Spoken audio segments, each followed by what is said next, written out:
Hello and welcome to Easy Excel. My name's Chris. If it's the first time that you're joining us today, then this is going to be a really good video for you to watch. What I'm going to do is I'm going to do a recap of what we've done so far, and then in the description I'll leave a link to pretty much every video so you can find the ones that you want to watch. If you're not new here, then thanks for joining us, and hopefully you'll still get some value out of this video because we're going to be recapping all of the things that we've done, just to refresh your memory, and of course you'll have those links as well in the description below. So what we've got here is we've got a table, and when I say table, I don't just mean that we've put some headings at the top and then we're putting information underneath and we're giving it a border for grid lines.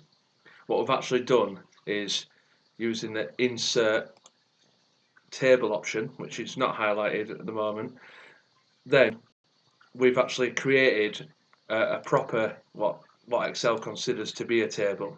Okay, and the reason we did that was originally we only started off with 5 rows, and what we did is we made that table and then we formatted all of the columns and rows in that table. Okay, now we did that because we wanted to set ourselves up, as I said before, set ourselves up for success, but also because this channel is all about making Excel work for us.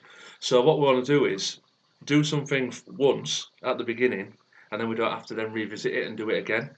So those 5 rows that were formatted have now become, as you can see, 29 rows of the table so far. And just to quickly show you, if I just type a random date in here, it's now copied down and it's adopted a new row in the table. Okay, so that's why we set it up originally. And if you see this little dot, that's basically the end of the range, the table. Okay, and if you ever see those little dots, then it's probably a defined range like a table.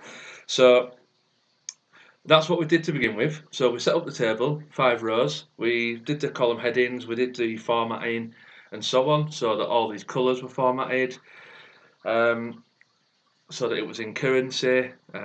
We put a sum formula in here to work out whether there were a positive or negative balance for the customer.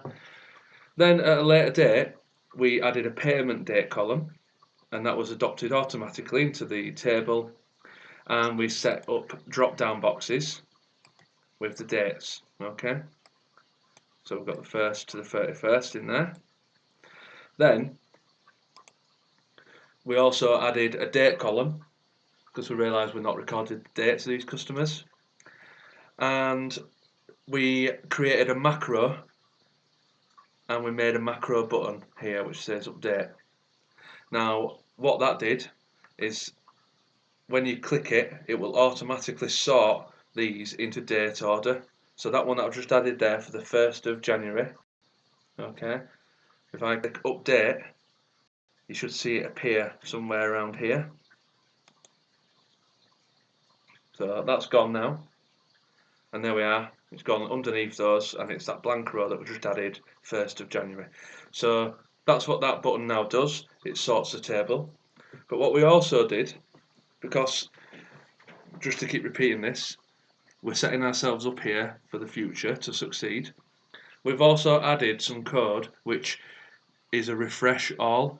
So when you click that, not only does it sort the table out, it also refreshes any data in your workbook, so that in the future, if you add pivot tables or anything that requires refreshing like that, then it's automatically done at the click of that button.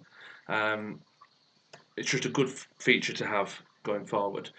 Okay, then we've also created this analysis tab. So if we click across to there, we made this little table. Now when I say table, this actually isn't a table. So you can see it doesn't have that, when you click away, it's not got that dot in the corner. So it's not a defined table range, it's just headings and data underneath. Okay, so what we've been able to do with this one is we've put some count formulas, and there's a full video on how we made this bit. which will of course be in the description, and I'll try and put a card up above as well. So we've got count formulas, and that's counting the table, so it's seeing number of customers, number of outstanding balance, and so on. And that just updates itself. It's dynamic with any changes that happen in the table. Okay. And what we've also done, if we look in the review tab, we've given it the option to protect the sheet, but we don't have locked cells selected. We press OK, and what that means now is that nobody can type over these formulas, but if they want, they can type in any of the